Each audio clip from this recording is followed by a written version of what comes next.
नमस्ते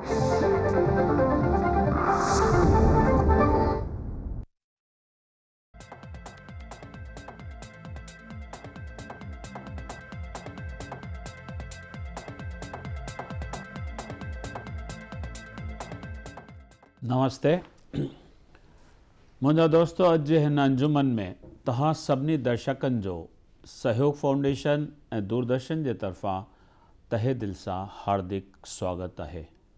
मुंहिंजा नाज़रीन, मां सम्झां थो तव्हां बख़ूबी इन ॻाल्हि खां वाक़ुफ़ु आहियो त विरहाङे जे राङनि सिंधी हिंदुनि खे कहिड़नि बेतहा मुसीबतुनि खां, केतिरनि अंधेरनि खां हुननि खे गुज़रणो पियो, पर हू पंहिंजे आत्मविश्वास सां हिन हिंदुस्तान जे अजनबी मंज़िलनि ते भटकंदे भटकंदे पंहिंजे महकम इरादनि, पंहिंजे औरचाई ऐं लगन सां हिकु इज़त ऐं आबरूदार मुक़ाम हासिल कयो।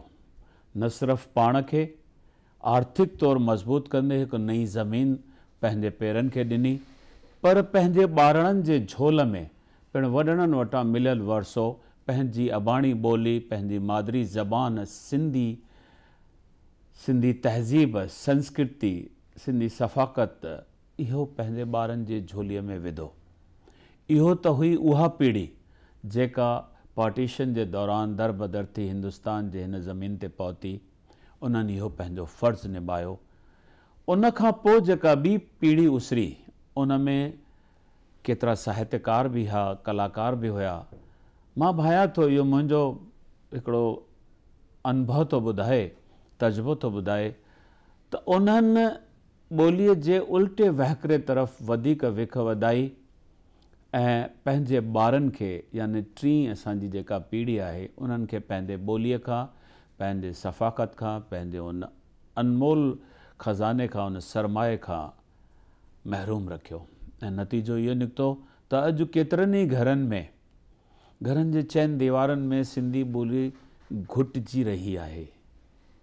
पर मुंहिंजा दोस्तो, उन ॿी पीढ़ीअ में कहिड़ा शख़्स बि हुया जिन पंहिंजी ओन खे छॾे पंहिंजे समाज ऐं पंहिंजे देश जे लाइ पंहिंजो वक़्तु ॾिनो। उन पहिरें सफ़र, उन पहिरीं क़तार में असांजो हिकिड़ो भाउ आहे, चंद्रू पंजाबी, जंहिं पंहिंजे वॾनि वटां मिलियल वरसो, जंहिंखे असीं संस्कृति, सभ्यता, तहज़ीब या सिंधियत छॾियूं था, जंहिंमें असांजी उथी वेठी, असांजो अक़ीदो, असांजी ॿोली, असांजा वीचार, असांजी लोक कथाऊं, असांजा लोक गीत, लोक संगीत सभु अची वञनि था। उनखे न सिर्फ़ु संभालियो, पर उन में इज़ाफ़ो आंदो ऐं पंहिंजे घर जे चारि दीवारनि में पंहिंजे ॿारनि सां सिंधीअ में ॻाल्हाईंदे इहो पैगाम इंटरनेशनल सिंधी पंचायत फेडरेशन जे मार्फत सॼे समाज खे ॾिनो। मां तव्हांखे हिते ॿुधाइणु चाहींदुसि त हिन जी भाउ जी लगन ऐं हिन जो जुनून ऐं हिन जी सोच खे ॾिसंदे नारी गुरसाणी साहिबु महसूसु कयो त शायदि ही असांजे ईंदड़ पीढ़ीअ जे समाज जो, असांजे जातीअ जो सही रहबर थींदो, लीडर थींदो। उन्हनि पंहिंजी उहा 60 सालनि जी जेका संस्था हुई, इंटरनेशनल सिंधी पंचायत फेडरेशन, जंहिंमें हिंदुस्तान जूं कई नंढियूं नंढियूं पंचायतूं, वॾियूं पंचायतूं सभु शामिल आहिनि, उन जो बार हिन यार ते रखियो। त अचो त असीं मिलूं था अहिड़े दिलबर सां, चंद्रू पंजाबी। साईं, तव्हांजो अॼु जे हिन महफ़िल में स्वागत आहे। सिंधी भाउर ऐं भेनरूं, नमस्ते। सभ खां पहिरीं मां मिस्टर चंद्रू तव्हां खां, असांजा दर्शक बि इहो ॼाणणु चाहींदा त इंटरनेशनल सिंधी पंचायत जो वजूद कीअं थियो? वजूद हिन ऑर्गेनाइज़ेशन जो सिंध पंचायत फेडरेशन जे नाले ते 1948 में नारी गुरसाणी साहब पंहिंजे दोस्तनि सां, जेके सभु पाकिस्तान मां तमामु तकलीफ़ुनि खां पोइ पार्टीशन में हिंदुस्तान आया, गवर्नमेंट ऑफ इंडिया क्लेम्स में के सस्तियूं जॻहियूं, मिलिट्री कैंप्स उन्हनि सिंधियुनि खे अलाट कयूं हुयूं। जी बिल्कुलु। असांजा सिंधी भाउरनि मां जयरामदास साहब, असांजो नारी गुरसाणी साहब ऐं जेके वॾेरा हुआ, टेकामदास कटारिया पहिरियां असांजा प्रेसिडेंट हुआ, उन्हनि सभिनी ॾिठो त जेके मिडिल ऐं लोअर तबिके जा असांजा सिंधी आहिनि उन्हनि खे बराबरि इंसाफ़ नमूने भारत सरकार बराबरि क्लेमनि में के ॻाल्हियूं न ॾेई रहियूं। उन्हनि जे सिंधी क्लेमनि लाइ, सिंधियुनि लाइ कुझु करण लाइ उहे जेके लॾ पढ़ाण करे उहे जेके जॻहियूं असां उते छॾे आयासीं, उन्हनि जे साम्हूं उन्हनि खे मिलणो हो, उन जे लाइ बेसिकली इन्हनि इहा सिंध पंचायत फेडरेशन शुरू कई। 10 सालनि खां पोइ जॾहिं असांखे 149 डिफरेंट पंचायतूं असांजे अम्ब्रेला जे हेठां आयूं, उनखां पोइ हुननि इंटरनेशनल सिंध पंचायत फेडरेशन शुरू कई, जंहिंमें असांजूं हाणे पंचायत जूं शाखाऊं भारत देश खां ॿाहिरि सॼे वर्ल्ड में स्थापन थियल आहिनि। वेरी गुड, तमामु सुठो। 20 साल अॻु जॾहिं मां दादा नारी गुरसाणी सां जॉइन कयो, उन्हनि मूंखे इनवाइट करे वाइस प्रेसिडेंट करे रखियो। साल खां पोइ उन्हनि रिक्वेस्ट कयो त यूथ विंग जी प्रेसिडेंटशिप जी वाग मां संभालियां। बिल्कुलु। ऐं इंटरनेशनल सिंध पंचायत फेडरेशन जे नाले जे हेठां उन्हनि हिकिड़ी नई यूथ विंग स्टार्ट कई, जंहिंजो प्रेसिडेंट मूंखे मुक़ररु कयो। उहो घणो टाइम हुया तव्हां हुन यूथ विंग में? 13 साल। Okay. Before I took up in Sindh Panchayat international Sindh Panchayat federation जो जॾहिं मां प्रेसिडेंट जी वाग संभाली, उनखां 13 साल अॻु मां यूथ विंग जो प्रेसिडेंट हुयुसि। मां लंडन शिफ्ट कयो 2001 में जी। बिज़नेस जो कुझु बेस मां लंडन दुबई में पंहिंजो रखियो, जंहिंजे करे दादा मूंखे ॾाढो हिमथायो त चंद्रू तव्हां ॿाहिरि जेके बि देशनि में आहिनि, असांजे भारत देश खां ॿाहिरि जेके शाखाऊं आहिनि उनखे वधायो। लंडन में, इंडोनेशिया में, फार ईस्टर्न कंट्रीज़ में घणो ई दौरो कयो। जेको दादा हिते इंडिया ऐं भारत में कंदा हुआ उहो मां ॿाहिरि करे उतां जे ॿाहिरनि सिंधियुनि जो जेको बि असांजो प्रॉब्लम्स हुआ उहे डिस्कस करे उन्हनि खे जेतिरो थी सघियो असां मदद कई। इन हिसाब सां असांजी ऑर्गेनाइजेशन अॼु इंटरनेशनल सिंध पंचायत फेडरेशन। तमामु सुठी ॻाल्हि आहे। जी। तव्हांजा वॾा नेचुरली सभई असां सिंधी सिंध खां आया आहियूं, त उहे किथे रहंदा हुआ पहिरीं सिंध में? मुंहिंजा पिताजिन कराची में रहंदा हुआ, माताजिन बि जॾहिं उते शादी कई कराची खां हुआ। मुंहिंजे ग्रैंडफादर जी, माना मुंहिंजे पिता जे पिता जी बेस हूंदी क्वेटा में। क्वेटा ऑटोमोबाइल प्लेमाथ ऐं डाज कार्स जी एजेंसी हुई। क्वेटा में अर्थक्वेक अचण खां पोइ उन्हनि खे उहा शिफ्ट करे कराची खणी आया। ऐं जॾहिं लॾ पढ़ाण थी त मुंहिंजा पिताजी मूंखे ॿुधाईंदा आहिनि त मुस्लमाननि लाइ, जिन लाइ असांखे हिते भारत देश में चङी नफ़रत आहे, पर घणेई अहिड़ा मुस्लमान दोस्त ऐं भाउर असांजे फैमिली ऐं वॾेरनि जा हुआ जिन तमामु सुठे नमूने हेल्प करे असांजे वॾनि खे भारत देश ताईं पहुचायो। उते जिन मुस्लमाननि भाउरनि सां असां गॾु रहंदासीं जी, उन्हनि न सतायो इहो चयो वञे थो, पर जेके हिंदुस्तान खां जी हितां शिफ्ट करे जेके मुस्लमान यूपीअ खां या पंजाब खां विया, जिन खे मुहाजर्स करे मुहाजर्स, उन्हनि अची करे दंगा फसाद कया, छाकाणि त उन्हनि खे असांजी प्रॉपर्टीज़ खपंदियूं हुयूं, जंहिंजे करे इहो दंगल। मां इन करे थो ॿुधायां छाकाणि तव्हांजो जनम हिते थियो आहे, तव्हांखे हुनजी अंदाज़ो घटि हूंदो, छाकाणि इहे खून जा भरियल हिकिड़ा वॾा दास्तान आहिनि जेके इतिहास में तव्हां पढ़िया हूंदा शायदि। उन हिसाब सां रामबाग के शयूं मां पंहिंजे दर्शकनि ऐं तव्हां सां तमामु क्लोज़ली शेयर करणु थो चाहियां। जी बिल्कुलु। तव्हां इहो बिल्कुलु सही चयो त मुंहिंजो जनमु भारत देश में थियो आहे, बॉम्बे में थियो, पर मां पंहिंजो एतिरो इंट्रस्ट वरितो आहे इन्हनि ॻाल्हियुनि खे सम्झण जो पंहिंजे वॾनि खां, तव्हांजे वॾनि खां, दुनिया में जेके असांजा सिंधीअ में नारी गुरसाणी साहब ऐं वॾेरा आया, रामचंद्रमलानी जी, उन्हनि खां जेको सिखियो आहियां त इन में इहे जेके लड़ायूं दंगा फसाद आहे उहे सिर्फ़ु पॉलिटिकली मोटिवेटेड हुआ। बराबरि। उन में पॉलिटिक्स इन्वॉल्व हुई। मां अॼु बि घणेई सिंधी जेके पाकिस्तान जा आहिनि उन्हनि खे सुञाणा, ऐं असांजा हितां जा सिंधी जेके पाण में अॼु बि पंहिंजे लह विचर में आहिनि ऐं पाण में मिलंदा रहंदा आहिनि, ॻाल्हियूं ॿोलियूं कंदा आहिनि, उन्हनि जी जेका सिक प्रीत आहे उहा असांजे सिंधियुनि जी जेका भारत देश जा उनखां बि शायदि बेटर आहे। त असांखे पाकिस्तान जे सिंधियुनि सां घणी मोहबत आहे ऐं घणी लॻत आहे। उतां जा जेके मुस्लमान सिंधी बि आहिनि उहे बि असांजा भाउरनि खां वधीक आहिनि, ईअं मां सम्झां थो, ईअं मूंखे ॿुधायो वियो आहे ऐं ईअं मां ॾिठो आहे पंहिंजी अखियुनि सां। उन हिसाब सां लॾ पॾाइण में पॉलिटिकल ॻाल्हियुनि खे पाण साइड में था रखूं, पर हिते अचण खां पोइ सिंधियुनि खे अॼु ॾींहं ताईं अनफॉर्चुनेटली तमामु बुरी ॻाल्हि आहे जो सिंधियुनि खे कंहिं बि क़िस्म जो वजूदु भारत सरकार अॼु ताईं ॾिनो कान्हे। त उन हालत में असीं जॾहिं इहो महसूसु कयूं था त असां सिंधियुनि खे छा करणु घुरिजे? छा असांजा यंगस्टर्स सियासत में त रुचि रखनि नथा, कीअं उन्हनि खे सियासत में आणिजे या कीअं हक़ असां पंहिंजा वठी सघूं था उहो दर्शक ॼाण चाहिनि। रामभा, मां अॼु सिंधियुनि सां पंहिंजा वीचार शेयर करे रहियो आहियां तव्हांजे माध्यम जे थ्रू।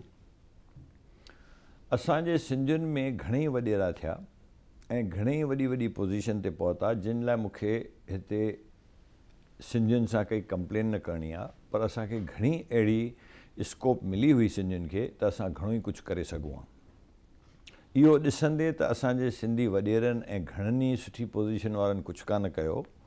मां पाण इन फील्ड में दादा नारी गुसाणी खां इहा वाॻ वरिती ऐं अॼु मूंखे 6 साल थिया आहिनि जो मां प्रेसिडेंट जे हिकिड़े पंहिंजे रोल खे निभाए रहियो आहियां। मां सिर्फ़ु बॉटम खां स्टार्ट कयो आहे। जेके बि भारत देश में ऐं असांजे ॿाहिरिनि कंट्रीज़ में सिंधी डाउन ट्रेडिन सिंधी आहिनि, जेके मुंहं सां घुरी बि नथा सघनि, उन्हनि सभिनी खे बेअंत जेतिरी थी सघंदी आहे उहा हेल्प मां ऐं मुंहिंजे घणेई कंसोर्शियम में दोस्त दड़ आहिनि उहे कयूं पिया। मां चाहियां थो त असांजो सिंधी कॾहिं बि ग़रीब गुरबत में न हुजे। मिनिमम जेको उन्हनि खे हुअणु खपे, जे भारत देश जे असांजे महाराष्ट्र स्टेट या असांजे ॿिए कंहिं पॉलिटिकल बैकग्राउंड वारे न कयो आहे, त इहो फ़र्ज़ु असांजो आहे त असां कयूं। तव्हां हाणे हिकिड़ो तमामु सुठो क्वेश्चन पुछियो त असां पॉलिटिकल लाइफ में सिंधी छो नथा अचूं। असांजी नई पीढ़ी नौजवाननि खे पॉलिटिक्स में अचणु खपे। इहो एडवाइस मां घणनि खे ॾिनो आहे। चवंदा आहिनि त नेकी त पंहिंजे घर खां स्टार्ट थींदी आहे। मुंहिंजो पुटु हर्ष Punjabi, I have given him full, absolutely 100% not only help, backgroundal support to join politics to do something good for the country. Even one person's mind, हिकिड़े माण्हूअ जी माइंड सेट सॼे सिस्टम खे चेंज करण जे लाइ स्टार्ट थियण लाइ बिल्कुलु सही आहे। उन सां गॾोगॾु मां इहो पंहिंजे सिंधी दर्शकनि सां शेयर थो करणु चाहियां थॉट त असां पाण खे कॾहिं बि नबल या असां कुझु नथा करे सघूं या असांखे के लिमिटेशन्स आहिनि, उन हिकिड़े अनफॉर्चुनेट थाट में पंहिंजी ज़िंदगी कढणी कान्हे। मां तव्हांखे अॼु रामभा मूंसां गॾु वेठा आहिनि, हिननि जी सहयोग फाउंडेशन, हिननि जी प्रियदर्शनी अकेडमी घणनि ई ऑर्गेनाइजेशन सां जुड़ियल आहिनि। मां रामभा खे हथ जोड़े रिक्वेस्ट कयो आहे त असांजी सिंध पंचायत फेडरेशन सां जॉइन कनि, चेयरमैन जे तौरु अचनि। मां प्रेसिडेंट आहियां, असांजा वर्किंग प्रेसिडेंट शंकर लालवाणी आहिनि, चंद्रू मंगनाणी साहिब असां सां गॾु आहिनि, मुरली मीरचंदाणी गॾु आहिनि। जेका ऑर्गेनाइज़ेशनल कैपेसिटी ऐं तव्हां पंहिंजे हिन भारत देश ऐं बॉम्बे में जेके कार्य कया आहिनि उहे मूंखे बिल्कुलु ख़बर आहिनि ऐं मां ॼाणां थो छा छा थियो आहे।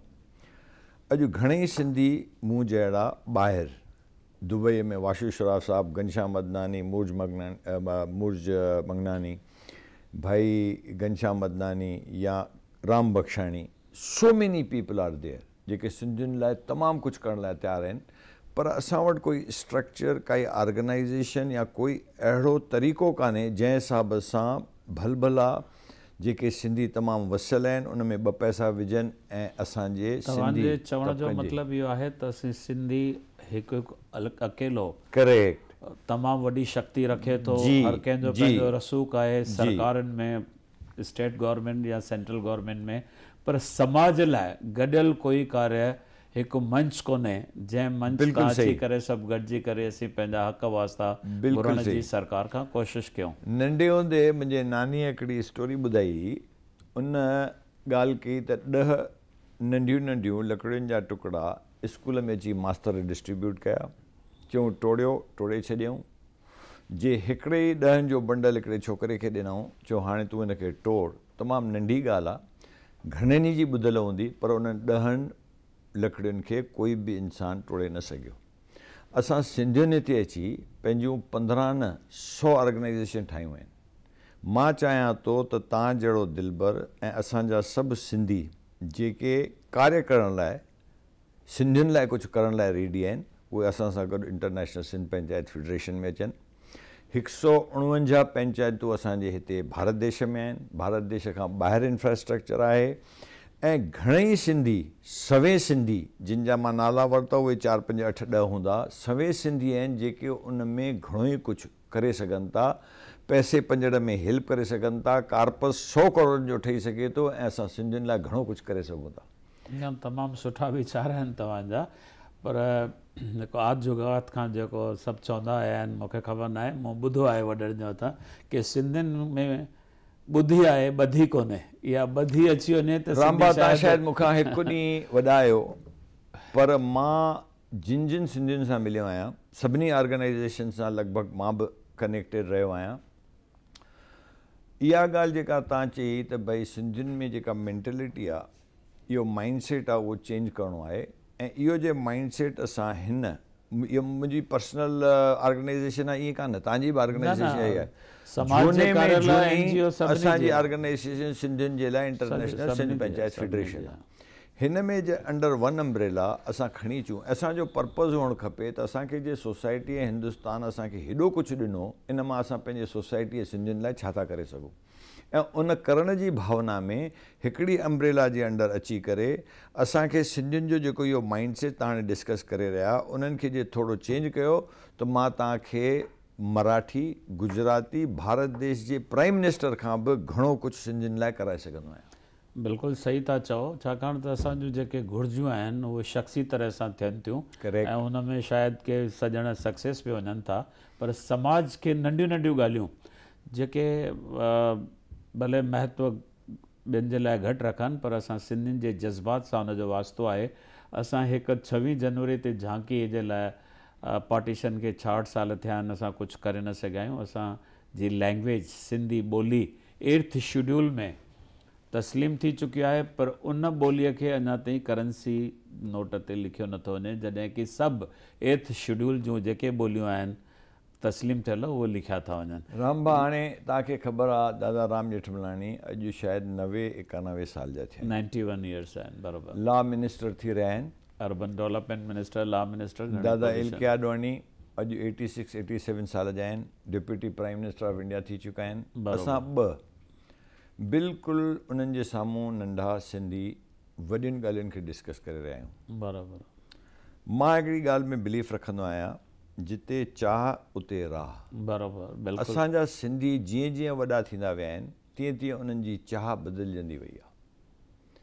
मूंखे दादा राम जेठमलानी मुंहिंजे पिता खां वधीक आहिनि, दादा एल के आडवाणी मुंहिंजे पिता खां वधीक आहिनि, उन्हनि जे लाइ काई कंप्लेन न आहे। उन्हनि जो कुझु कयो उन्हनि जा थोरा कॾहिं ज़िंदगी में असां लाहे न सघंदासीं, पर मां हिकु अहिड़ो शख़्स आहियां जंहिंखे सिर्फ़ु कॉन्सनट्रेशन सिंधी कम्यूनिटी लाइ करिणो आहे।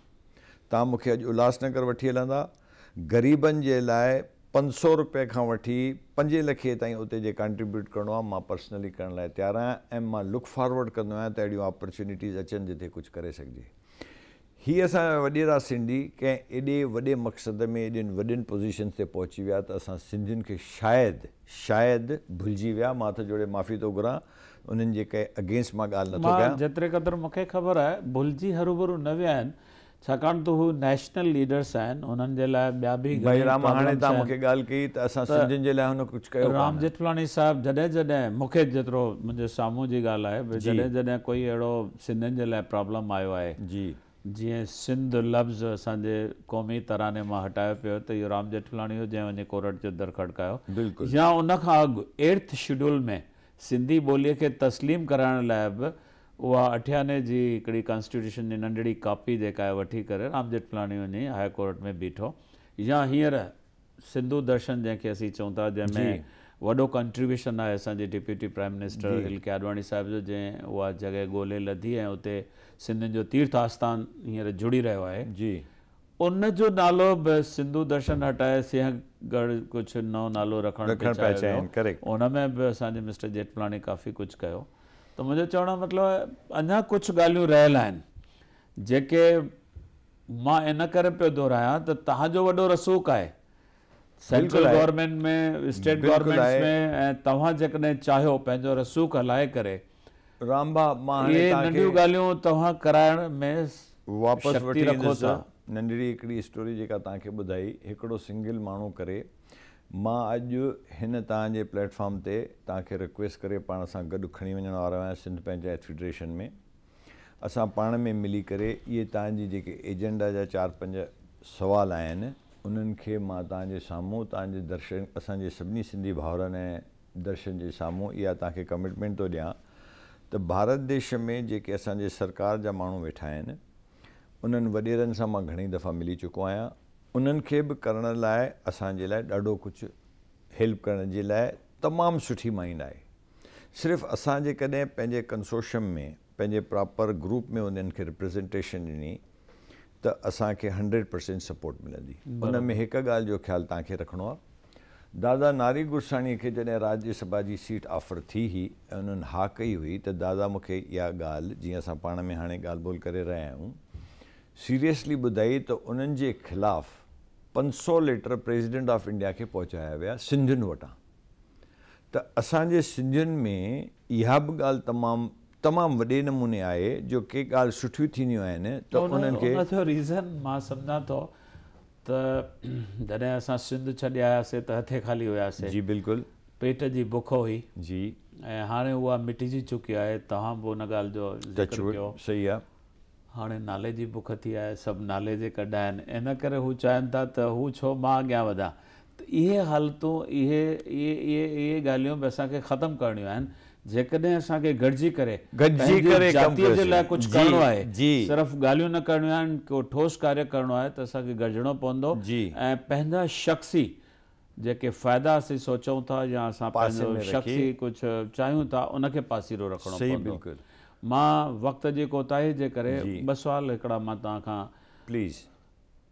तव्हां 2 सरकारूं ॾिठियूं आहिनि, जी, बीजेपीअ जी बि ॾिठी आहे, कांग्रेस जी बि ॾिठी आहे, शायदि जनता दल जी बि तव्हांखे अनुभव हूंदो। जी, तव्हांखे अनुभव आहे त इन्हनि सभिनी सरकारनि मां जिन जिन खे राज मिलियो कंहिं सिंधियुनि जे लाइ वधीक कार्य कयो?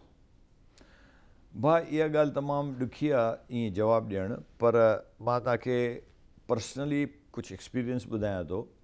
कांग्रेस जी सरकार जॾहिं मैडम इंदिरा गांधी जे हेठि हुई या पी नरसिम्हा राव जे हेठि हुई, मां पर्सनली 4 चङनि खे सुञाणंदो हुउसि जिन सिंधियुनि लाइ घणेई कुझु कार्य कया।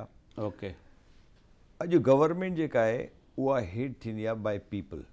तव्हांजो पर्सनल सिंधी मामिलो कंहिंसां कहिड़े नमूने सां कहिड़े तबिके ते डिस्कस थी रहियो आहे उहो ॾाढो इम्पॉर्टेंट आहे। भाजपा या कांग्रेस आहे या जनता दल या थर्ड फ्रंट असांजे लाइ इम्पॉर्टेंट कान्हे। असांखे सिंधियुनि जो भलो करिणो आहे ऐं सिंधियुनि लाइ असांखे जेके स्ट्रक्चर ठाहे 15 ॻाल्हियूं वठणियूं आहिनि उहा कंहिं बि सरकार खां वठी, मतिलबु असां जेकॾहिं पंहिंजो महकम इरादो ठाहियो सभु मिलंदो, 100% मिलंदो। हिकु ॿियो सुवाल त सिंध छॾण खां पोइ भाई प्रताप असांजे लाइ हिकिड़ो जी कच्छ जे महाराजा खां जेका ज़मीन वरिती ऐं हुते नई सिंध वॾण जी हिकिड़ी जेको ख़्वाबु हो, जेको सुपिनो असां लधोसीं, उहो कुझु क़दुरु शुरूआती दौर में त लॻो पिए त इहो पूरो थी रहियो आहे, पर अॼु उनजो हाल इहो आहे त उहो सुपिनो अधूरो रहिजी वियो आहे। मूंखे यादि थो अचे त कुझु ॾींहं अॻु तव्हां बि अहिड़े क़िस्म जो कोई सिंधू नगर या सिंधियुनि जे लाइ हिकु वॾी बस्ती या सिंधियुनि जे लाइ हिकिड़ो नई दुनिया, नओं जहान, पंहिंजी धरती जंहिंखे चऊं, पंहिंजी स्टेट जंहिंखे चऊं, उहो ठाहिणु पिए चाहियो। उहो केतिरे क़दुरु सही आहे? रामबा बिल्कुलु सही आहे। 15 सालनि खां सिंधियुनि जे राइट्स लाइ या सिंधियुनि जे लाइ कार्य करण खां पोइ हिकिड़े अहिड़े मां पंहिंजे महकम इरादे ते पहुतो आहियां। स्टडी कई त जेडी सिपाही मलानी ऐं असांजा घणेई सिंधी नवजीवन कॉलोनियूं या फ्लैट्स जेके ठाहियूं, किन कच्छी माण्हुनि ठाहियो, के असांजा ॿिया सिंधी जा छापरू हुआ, सभिनी क़ौमनि घणो करे भाटियुनि ठाहियो आहे, छापरुनि ठाहियो आहे घणो। उहे अॼु बि तव्हां पुठियां वरी ॾिसंदा 30 साल 40 साल अॻु जेके कार्य थिया उन में उन्हनि खे जेके फ्लैट जिन रेट्स में मिलिया हुआ उन्हनि जे लाइ तमामु वॾी ॻाल्हि हुई ऐं उहा छित उन्हनि जे सर मथां जेका उन्हनि सिंधियुनि पंहिंजे हिसाब सां या जिन कम्यूनिटियुनि कयूं उन्हनि जे लाइ उन्हनि खे मां तमामु शुक्रगुज़ार आहियां। उन लेसन खे ॾिसी करे मां इहो महकम इरादो कयो आहे, ऐं न सिर्फ़ु इरादो कया, मां 500 एकड़ न्यू बॉम्बे जे पासे में ज़मीन अक्वायर करे रहियो आहियां, because it's a big process of registration agriculture land खेडूतनि खां वठणु। ऐं मां चाहियां थो त उते मां सिंधु नगर पंहिंजी हिकिड़ी कॉलोनी ठाहियां, जंहिंमें सिंधियुनि खे जे प्रिवेलिंग उतां जो रेट 10,000 आहे त सिंधियुनि खे 5,000 रुपए में ॾिनो वेंदो फ्लैट। उते न सिर्फ़ु रेजिडेंशियल अपार्टमेंट हूंदा, इंडस्ट्री एरिया बि हूंदी, ऑफिस एरिया बि हूंदी, जिते पंहिंजो रोज़ी रोटी बि उते करे सघंदा। ऐं सिर्फ़ु उन्हनि खे 10% डाउन पेमेंट ॾियणी आहे, बाक़ी बैंक सां अहिड़े नमूने इन्वॉल्वमेंट कबी जो बाक़ी जूं पेमेंटूं 20 या 30 सालनि में ॾियनि। मां चाहियां थो सिंधीअ जे ग़रीब में ग़रीब सिंधीअ खे झोपड़पट्टीअ में न पर पंहिंजी छित पंहिंजे ओनरशिप में हुअणु खपे। इहो मुंहिंजो सुपिनो आहे, जंहिंमें मां अध खां मथे साकार करे चुको आहियां, जो ज़मीन अक्वायर कई आहे। मां वॾेरनि सां दिल्लीअ में वेठो हुउसि, उन्हनि मूंखे एश्योरिटियूं ॾिनियूं आहिनि त भई तव्हांखे महाराष्ट्र गवर्नमेंट खां घणी हेल्प कराईंदासीं, घणेई लैंड्स बि असां वटि आहिनि उहे ॾींदासीं, पर मां ॾींदासीं ऐं कंदासीं में न बिलीव करे पंहिंजी ज़मीन वठी प्राइवेटली डेवलप करे सिंधियुनि लाइ घणो कुझु करण जी कोशिशि करे रहियो। तमामु सुठी ॻाल्हि आहे मिस्टर चंद्रो, जेको सपनो असांजे वॾनि असांजे भाई प्रताप ॾिठो, उहो सपनो तव्हीं हिन पीढ़ीअ में जे साकार कयो था, ॾाढी वॾी महिरबानी थींदी। ऐं सिंधियुनि खे चवण जहिड़ो थींदो त असांखे हीउ पंहिंजो नगर आहे, असीं हिते पंहिंजी संस्कृति सभ्यता ऐं तहज़ीब जो हिते पालन करे सघूं था, विकास करे सघूं था। सो वॾी रामबाद तव्हां वॾनि भाउरनि जी आशीर्वाद खपे, वॾेरनि सिंधी असांजे संतनि जो आशीर्वाद खपनि। हीउ त सुपिनो मां सिर्फ़ु ज़मीन जे हिसाब सां हाणे साकार करे चुको आहियां। आशीर्वाद कयो त इन में जॻहियूं ठाहे सिंधियुनि खे जहिड़े नमूने सोचियो आहे उते असां हिननि खे इहे ज़रूरु ज़रूरु, जिते पंहिंजो विल पावर आहे, जिते उहा उमंग आहे, जुनून आहे, ज़रूरु कामयाबु। रामबाद तव्हांखे मूंसां गॾु अचिणो आहे, ऐं सिंधियुनि में न सिर्फ़ु ही सुपिनो पर उन्हनि जी जेके हर कार्य में राम गॾु आहे। तव्हां असां सां गॾु हुजो। थैंक यू, महिरबानी मुंहिंजा भाउ, थैंक यू।